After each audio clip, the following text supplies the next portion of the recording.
Hello, Wasteland. Tune those ham radios and hide your chems because you're listening to the Pit Boys, a Fallout podcast where your hosts, Josh and Austin, cover all things Fallout. Today, we continue our quest to rank each and every vault in the Fallout universe by just how horrifying we find them. I've got Alec on the ones and twos and Josh as my co-host. How we doing, everyone? Doing well. Doing good, yeah. Doing good, yeah, man. When it comes to gambling, you can either win 2,000% of your money or you could lose 100%. You do the math. Is that a quote from this quest? No, it's just a funny meme about gambling. As soon as I figured out what we were, because to start off, TikTok loves gambling memes, and I'm all for it, and we all love gambling. So once I found out what we were talking about today, I was like, let's fucking go, dude. Fair enough. I thought you just pulled a quote out of your ass. No. Just like, hell yeah. That's how big of a nerd I am about Fallout. Let's get it. I wish. I mean, it was topical. I'm like it. So if you haven't put two and two together, today we are covering Vault 21. But before we get there, we are starting with a little Fallout news. And we don't have a lot in terms of news, but Josh, go ahead. Do the news sounds. You did it last time. Nuclear Fallout news. But gotta be consistent. So the only news I really found was because last time we talked about the Fallout 4 patch, right? We talked about how that's probably never coming. Mm-hmm. Well, who was it that left Bethesda recently? Was it Pete Hines? Yes, our Lord and Savior. So over at thegamingbible.com, a write-up about just kind of like a little update on the Fallout 4 next-gen patch by Angharad Reden. I am probably butchering that name, but go over there to Gaming Bible, give him a read real quick, just if you're curious. But I'm just pulling a quote out of there from Pete Hines getting, interviewed for all things Fallout, and him leaving essentially was like, why people are just gonna try to get him like, you're going out the door, give us a scoop. What do you got to lose? Secrets. What are those yummy little tidbits that you got, Pete? But regarding the Fallout 4 next gen patch, Pete says, I did try getting an update before I left. Nothing concrete enough I could share, although he does not tell us much. It does tell us what we feared, and we are unlikely to see Fallout 4 next gen patch anytime soon. So his quote was, I did try getting an update before I left. Nothing concrete enough I could share. That was his quote. So basically, it's a non-story, but I figured, since we literally talked about it last time, I would bring this up, where at least they're talking about it, and for me, this is closure. We're not getting it. Like that's just what it is. This is closure. This is also like kind of a relief that we don't have resources going back to an 8-year-old game and bringing it back, updating it for a patch is like 4 years too late, right? Like it's like good that we have them working on either Starfield DLC or pre-production for Elder Scrolls, or maybe pre-production for a Fallout 5, or Fallout 76 DLC. It could be anything, but it's just good to know that the resources aren't being used on an 8-year-old game. I feel like the odds are all hands on deck for Elder Scrolls. That's probably option number A. Number A. That'd make it option letter A.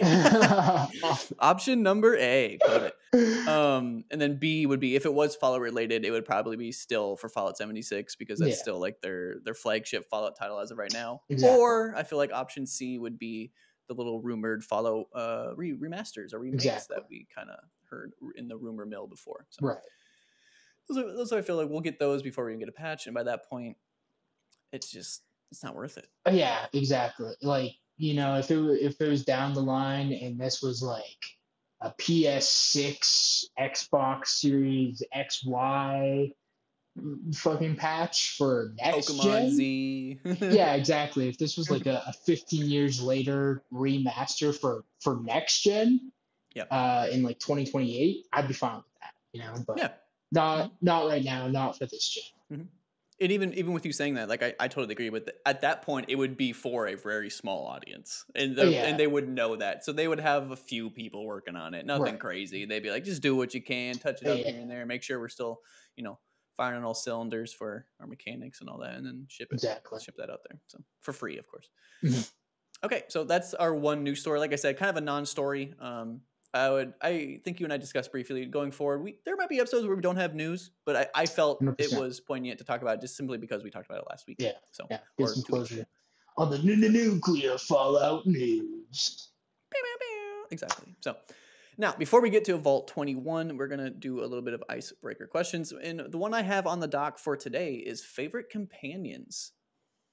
So I kind of wrote some in there. If you're looking at the doc, those are some notable ones that I like. I feel like the cheat answer is Dogmeat and Rex, right? Because they're dogs, they're dope. Rex honestly probably is cooler because he's like a robo dog. You can see his brain and shit. Exactly.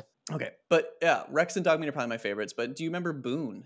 I really enjoyed Boone. Boone from 3. Was it 3? I thought it was New Vegas. I haven't played enough of New Vegas to know the companions well enough in that game. Am I thinking of Deacon? Fuck. No. I'm thinking of Boone. Boone was the guy with the beret. I think you find him on the dinosaur little statue there. He's a sniper. I think he returns, or the lamplighter guy returns in Fallout 4, and that's a really, really cool reveal as well. But I feel like the fan favorite, I'll let you take it away after this, but I feel like the fan favorite is probably Nick Valentine. Would you agree with that from Fallout 4? I do, like... If we're disregarding the dogs. If we're disregarding the dogs, I feel like, because Fallout content sneaks its way on my For You page on TikTok all the time, and I feel like a lot of times the big two often discuss are from 4. It's either Nick Valentine or it is Piper, because everyone... Oh, Piper. Yeah. Everyone has a massive crush on Piper. I was never a big Piper guy. I didn't dislike Piper. Right. Yeah. I don't know. I think it's more like a sexual thing than anything when it comes to the Fallout Bethesda nerds, And myself, let me tell you, when that game came out, 17-year-old Josh, I ate that shit up, dude. Piper. Exactly. What up, Piper? Yeah. Pipe this. No, I'm just kidding. God damn it. Exactly. Listen, pipe jokes out the way now. God damn it. But I can have a sexual awakening with Nick Valentine, right? He's just a good dude / cyborg robot thing. But he's like morally everything you want in a person, right? He wants to do the right thing. I feel like I have, because I started with 4, I feel like I have a really fucked up relationship with the companion system and companions in Fallout altogether, right? Because they gave me Nick Valentine, and I was like, okay, I guess I gotta roll with this guy, and it took me a while to figure out I can just dismiss him and send him away. Sure. And then started rolling with Kate once I found her. Then went to Piper, and then Piper became the regular one. But Fallout was the first game where I discovered you could become over encumbered by carrying too many items, and so I was like, pack mule. Right? Yeah, exactly. So then they kind of become just pack mules. It's like, you're going to take all the junk that I have to scrap back at Sanctuary, and I'm going to carry all the valuables, and stuff like that. And then it's super weird because as soon as you don't have use for them, what do you do with them? You assign them to become farmers. You take this detective out of Diamond City who's helping the local folk figure out all these cases. Just helping the people. You're like, hey, Nick Valentine, I got some watermelon that needs farming for my happiness. Oh, Hancock, the mayor of this renowned good neighbor town. I need some corn, brother. My people need, right? So it's like you're just getting all these companions to then just make them farmers. So by the time I played 3 last year, and I didn't need to worry about a Sanctuary or my farm or my happiness levels. They gave me a companion, and I was like, cool, just go away. I'm just love wandering this shit. I got strength up. I'm not becoming over encumbered. I know what to drop. So I didn't use any of the ones. I'm kind of with you. The Fallout 4 companions were among the best overall, but the system, I see what you mean. Like the system that they're kind of entangled in with the whole settlements thing kind of diminished their value a little bit. Yeah, exactly. Like Piper, stop doing this, this investigative journalism and go fucking, get some water, make sure our water pumps are working, right? All this shit, She can do it all, Oh yeah. I want, before I move on from that, I did want to shout out Lily. Lily was a super mutant in New Vegas. She was like the one female super mutant, and she's like blue, I think, and she wears like a weird hat. Interesting. I really enjoyed her because she was just such a different character. She wasn't Fox. She wasn't strong. She was her own character, and she was like, I don't remember. I don't think she was the leader of like the group of Supermen she was in, but she was the one that stood out to me, and I was like, I want to roll with Lily. Lily's dope. Yeah. Look up Lily, both of you. It's all the super mutant companions are awesome, right? Like I like him. I never had any use for him. You know, by the time I got Virgil and 4, I'm like, buddy, we're at 90% happiness, man. I need you on the fucking crops, brother. You know. And is Virgil the one you can turn back into a human? Is that Virgil?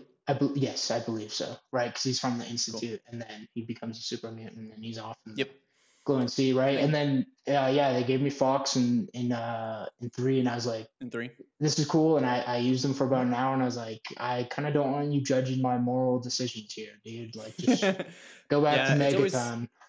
It's always nice when the companion that you end up liking is the one that's just like morally gray. He's just like, it's fine, you know. Yeah, every once in a while I'll dislike something, but if it's like every once in a while you're kind of just like, yeah, you're probably right. I probably should have done that. Yeah, that's what makes it weird, you know, rolling with Nick Valentine or Hancock, and you're just like making your decisions, and they're like, oh, I don't really know how I feel about that. And it's like, come on, dude. Like, who are you to fucking judge me, bro? You know? Yeah. So companions in general, we kind of established that are like the systems are never that great, but like the fan favorites, I think are fan favorites for a reason. And those are like Nick Valentine's always top of the list. Dog Meat, Rex. Right. I like Boone a lot. Butch I put on here. Butch is the one who was in Tunnel Snakes. He's that bully in the beginning. You can run into him later on. I think it's in New Vegas. Okay. Is he a companion in New Vegas or in 3? I think both, but I could be wrong. Okay. Dude, I've played all of them so many times, they blend together, especially New Vegas and 3 because they look identical. Dude, let me tell you, getting outside the vault, you know, and he's like, you've been bullying me the last 17 years, 19 years, however old the character is, right? And he's like, bro, you gotta help my mom. I'm like, fuck you, Butch. I fucking uppercut him a couple times. I'm like, now not only is your mom dead, but you're fucking dead, dude. So the first time I run into that little like quest per se, I kind of just let his mom die. Just like watching the Rad Roach. Yeah, exactly, right. I'm the same way. Fuck Butch. I think Butch is a companion in a mod in 3. And then in New Vegas, he's actually a companion, I think. Right. But I definitely have vivid memories of him being a companion. So yeah, those are my shout outs. Alec, do you have any companions you want to shout out? If not, that's cool. I just didn't want to leave you hanging. Yeah. Having only really played Fallout 4, that's kind of my only pool to pull from. So I think I had Preston quite a bit through the journey, just because I think I mentioned on the episode 1 that I was doing the settlement quest line for so long that I just remember having him as a companion for a while. And you liked him? I mean, that's the only option. You learn to like what you have. I feel like as a companion he wasn't terrible, but like as soon as you hear him say that line, it's like, all right, dude. Yes, I totally know what line you're talking about. Another settlement is in trouble or whatever. You need to send your people to help the settlement. It's been a while since I played Fallout 4. It's the meme. It's the meme. Yeah. But so a little Harvey shout out. I kind of like that because as a companion, I think he's probably fine. It's just the way the game utilized him. Again, kind of like to Josh's point, wasn't the best. So. Okay. That was weird. Okay, moving on to Vault 21. We're going to judge this vault by just how fucked up we find it. Now, we are pulling this from fandom.com. I had a link on the doc for everyone, and we should maybe start linking that in the podcast, Alec, just because we are pulling from them. So just a little editor's note live on the podcast here. Okay. So I will start right now. A Vault 21 vault door sign emblazoned, that's a big word, with neon lights advertises the hotel on the western end of the strip. And there we know we are in New Vegas. The vault entrance is an above ground building that opens to a lobby serving as a gift shop. So this is notable because Vault 21 was one of the few vaults that I remember not having one of those big rolly doors. Right. You know what I'm talking about? Yeah. It just kind of had one of those generic metal doors. And I was like, that's a little neat. It is run by one of the only vault residents to have remained, Sarah Weintraub, who runs the establishment and utilizes a terminal network to communicate with patrons. Stairs lead from the gift shop down to the vault, down into the vault. Sarah Weintraub, I believe, like not the overseer, not any like huge character, but I think you can flirt with her. Like if I remember correctly, I think you can like you get one of those cut scenes where you slept with her, where it just goes dark. Let me tell you, the 42-minute lore video I watched today, I figured out you can do that. That is how it goes. And when I boot back up New Vegas and I try to get back into it again, I am beelining it for this woman. My God, dude, let me tell you. Yeah, right. Exactly, man. Sarah, dude, is it? And you know what? I think it has to be taken into consideration when ranking this vault. You know, you can sleep with the intaker. You know, this is an awful episode. This is just the worst right off the episode. This is gonna be called "They're Men," and that's the title. Okay, so continuing on. There is a central atrium with 2 blackjack tables, a hallway with the living quarters, including Sarah's room, and a guest room that the player character can rent. So I thought that was interesting because you can actually like live in this vault essentially, even though it's not a vault anymore. It was like one of the first vaults where you can just like you can kind of stay there. Another door leads to the cafeteria/diner. The lower levels were filled with concrete by Mr. House and are inaccessible except for the maintenance level, which is accessible from the basement of the tops. And the tops was like another card dealing. What's a casino? That's what I'm looking for. This level has a long hallway with a few small rooms branching off at the elevator. And Benny's suite, Benny, really key character in New Vegas. He's the guy that fucking shoots you in the head. Leading to it's locked unless he is attacked in the top's presidential suite, and the tunnel ends in another locked door. The tunnel runs under the outer wall of the strip. So that was all the background of that fandom wanted to give me. So clearly not what we're looking for, right? So I kind of went and did some investigative journalism myself and got to the bottom of this. Not investigative journalism. I'm just being weird because we talked about Piper. Okay, so I have my notes here. To me, this vault was about equality or the impression of it. The vault is symmetrical, meaning everyone has the same living quarters and space. So no one was treated any differently. If you were the overseer, you had the exact same kind of living quarters as everyone else. The interesting aspect here comes with the gambling table, which you mentioned, that kind of stayed, which is odd that they kind of closed on the vault and kept this one kind of shining jewel, which I get it because you're in New Vegas, I guess. But so gambling on the tables is how qualms were solved. There are even talks of counting cards in the lore and allowing it, since it's a skill that can be used for survival now. So when you had an issue you wanted to bring up to that overseer or the group, you would literally go to the table. You would play poker for it, play blackjack for it. I mean, as far as civilized go, I guess that's not the worst thing you could do. You could murder people. Yeah, exactly. And I think that might be my favorite element about this vault is the fact that it's not skill based. It's not, you have a qualm, you're not fighting it out. It's not based on genetics or skills or abilities. It's even playing field. It's a total equilibrium, and it is lady luck that is like solving these qualms. I love that. And then I love that eventually becomes the downfall of this vault. Yeah, and we'll get into that soon. But I like that you said it comes down to luck. And I think that's kind of what I was trying to get at when my first sentence was, to me, the vault is about equality or the impression of it. Right. And it's like everyone has the exact same thing, or do they? Because we'll get into a little more of that because it's just luck.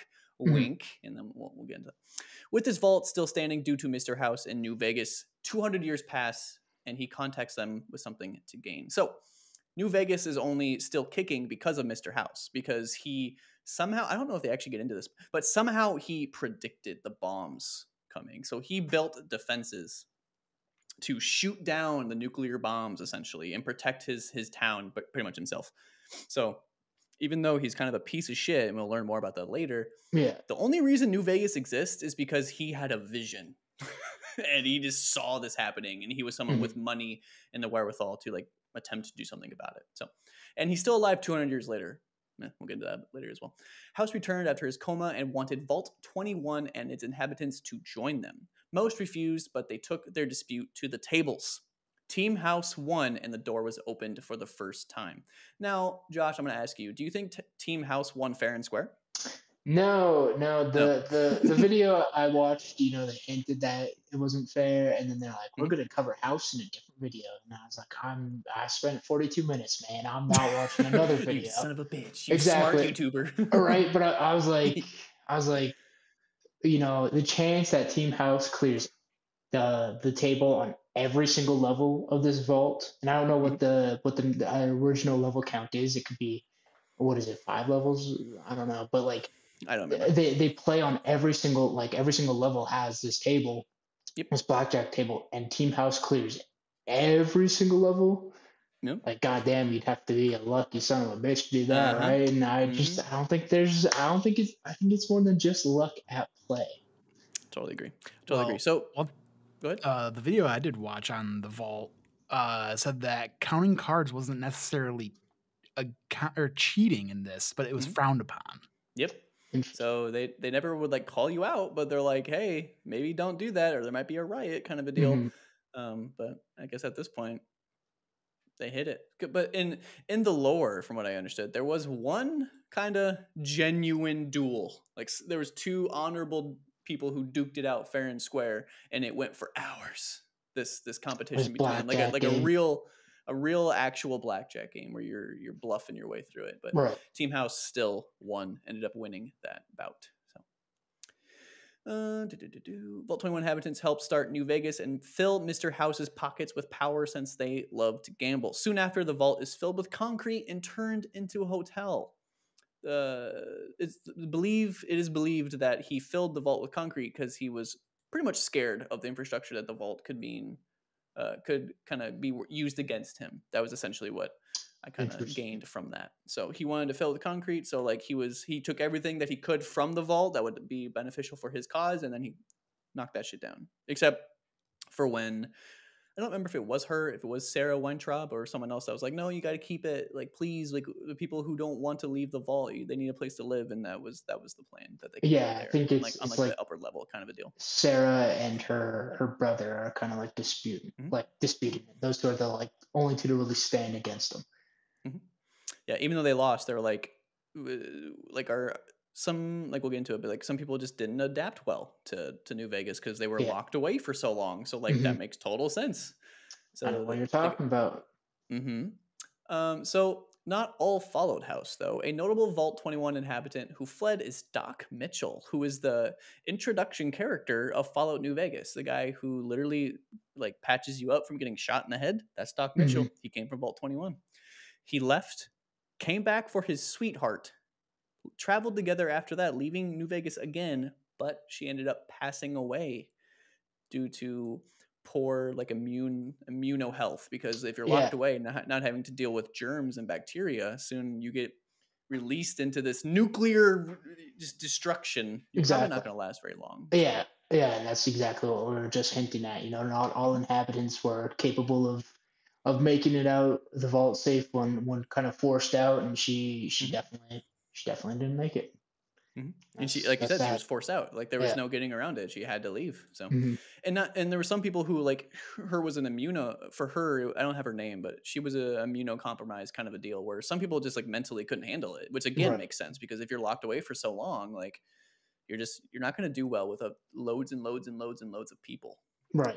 Raiders, like, the fucking NCR, like all these different warring factions. Like, yeah, you're not surviving out there, I don't remember if it was Sarah Weintraub's brother or if it was just another guy, but he was the one who left the vault and couldn't handle it. So he pretty much lives 24/7 in this house, like right across the street from the vault. And he is put to work by Mr. House making all the neon signs.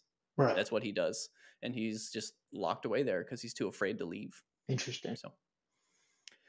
Okay, that's the vault. That's the terrible lore. And I think compared to last week, like we'll get into it, but like I don't think it's as fucked up, but we'll start with ranking the Overseer. And now I put down Mr. House for this. Yes, Mr. House is not the Overseer.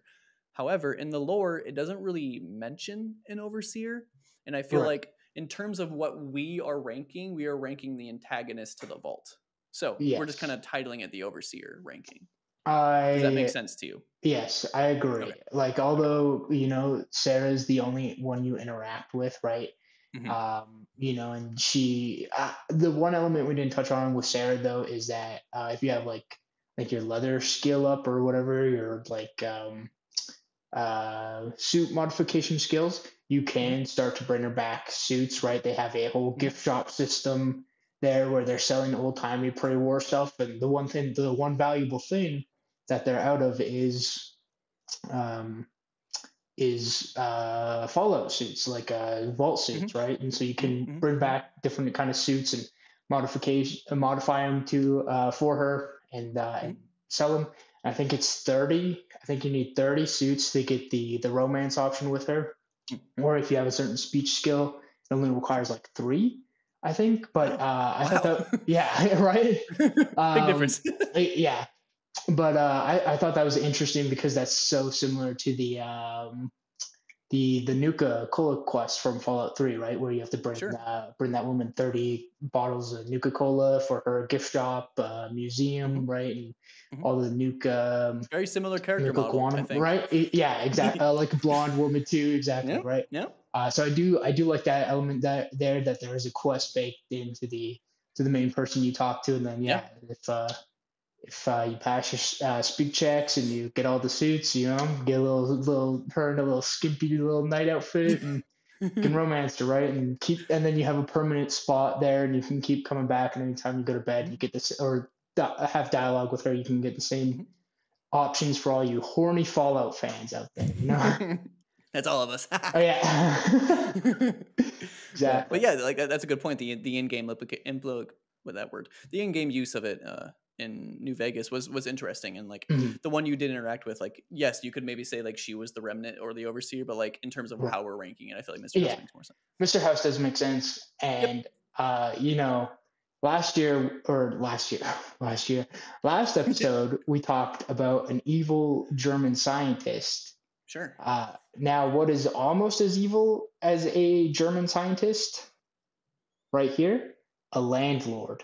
And that's what Mr. House is. He's a landlord. I think he's an American born into money. He's an American born into money who is a landlord. Who wants businessman, landlord, scumbag, who wants to fill up this vault with fucking concrete and then make it into a hotel for pure profit and money. This is the most landlord thing you can fucking do. He kicks out his tenants and they die. Like some of them fucking die. It's evil. Like, you know, if you're a landlord, you're evil. Fuck landlords, you know? I'm with you. Right. Yeah.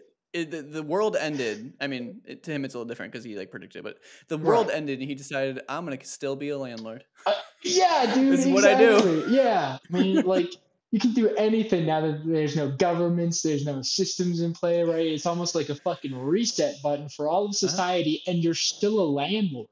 Like, he decided to be a landlord and to be put into a hibernation chamber. Yeah, dude. Like, you have to be a serious scumbag to do that. You know, like, torturing people as a German scientist in a fucking throwback machine, that's fucked up. This is like on par, dude. He's a lazy. See, here's the thing. 1, I'm with you. 2, in the context of just this vault, it falls under Braun. Right. However, don't be shocked if you run into Mr. House again. That's all I'm saying. Okay. That's all I'm saying, because he's got some, maybe not specifically 4 vaults, but I think he's got more. He's got his fingers in some more pies. We'll put it that way. Shit. Where overall, yes, I think Mr. House is more evil than Dr. Braun or whatever Braun's name was. But and that's saying something, because he was a doozy of a motherfucker. Yeah. So yeah, as of right now, I think with the context of Vault 21, I think Braun takes the cake over Mr. House. Do you agree? Yeah. I agree that, you know, ultimately torturing people for 200 years straight and ruining their marriages in a virtual situation is more evil than being a landlord, but being a landlord is still very evil. I'm with you. In this like, okay, here's the thing. In this like nuclear apocalypse, right? You could probably still be a landlord, but don't be a piece of shit. Exactly, right? And you're already mentioning he has his fingers in different pots too, right? Like he could be a landlord for good, you know, affordable housing in New at that California. point, you know what you're doing. You have the skills to help these people out with housing. You have this whole strip of New Vegas that you could essentially just give to people. And like, here's the thing: if you were to like, hey, here's my land, you think they're not going to be grateful? You think they're not going to help you out and like help this town like succeed? You don't need the blackjack tables, but this is Mr. House we're talking about. This mother, all right, this is Mr. House. This motherfucker, man. But no, I agree. Braun is still worse too, and plus like all the little girl shit and the mission he has you go on is worse. But again, we're close to neck and neck here, baby. For me personally, I totally agree. Now, in terms of the vault, I feel like there's a bit more separation, and here's why. Because the implication, that's the word, of Mr. House is slightly different than that of Vault 21. Like I said, in the context of Vault 21, yes, it is messed up. But in terms of a like virtual torture, or like we already kind of said, a symmetrical, basically vault built on luck, and where your qualms are divvied out by blackjack tables. Honestly, in the terms of Fallout lore, not that bad. No, I wholeheartedly agree, right? And I feel like had Mr. House not stepped in, business as usual, they probably could have made it another 200 years, right? And any qualms, you have to go to the outside world to, get food or something. You blackjack on whether you do that or not, and how you do that, right? It is all, lady luck, right? And the total equilibrium, like I do inherently think that is when it comes to the other vaults, that is a much less fucked up and almost more, I guess, morally just way to solve your problems. Yeah, I'm with you.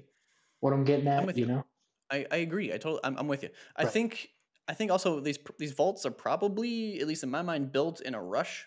Right? They're probably like, hey, like this is what we have. We have these materials. We have a few blackjack tables. They're gonna need something to do.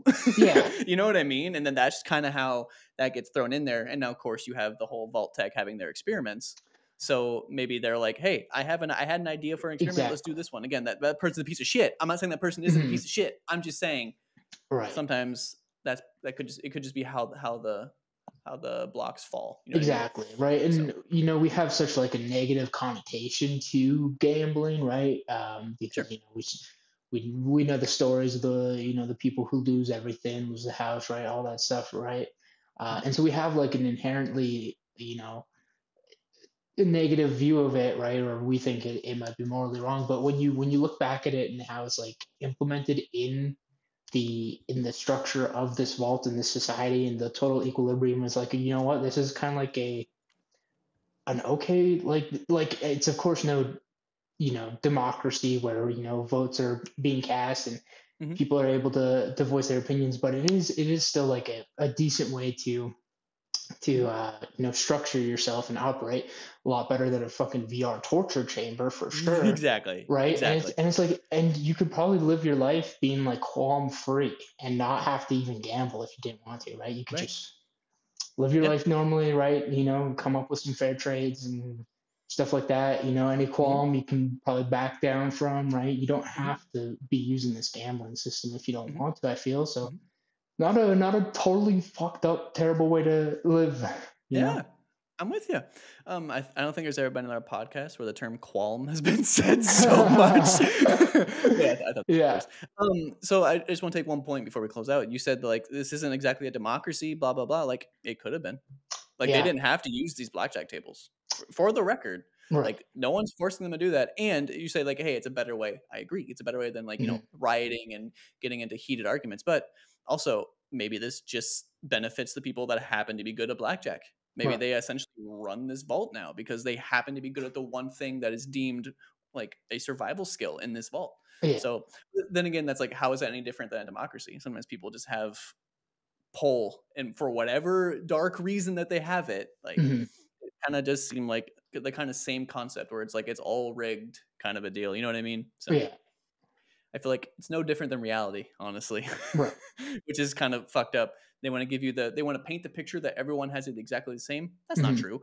They want to paint the picture that's all about luck. Not exactly true. Some people have an unfair start. We'll put it that way. Right. So, And that's coming from a white guy. So just saying. Agreed. So yeah, that's what I got. So definitively Braun over Mr. House for the overseer ranking, and ranking the vaults. The vault ranking is vault 112 over vault 21. I'd agree with that 100%. Okay. All right, that's all we got, folks. You have listened to the Pit Boys, a Fallout podcast, where we talk everything Fallout, and today we continued our journey to rank each and every vault in the Fallout universe by just how horrifying we find them.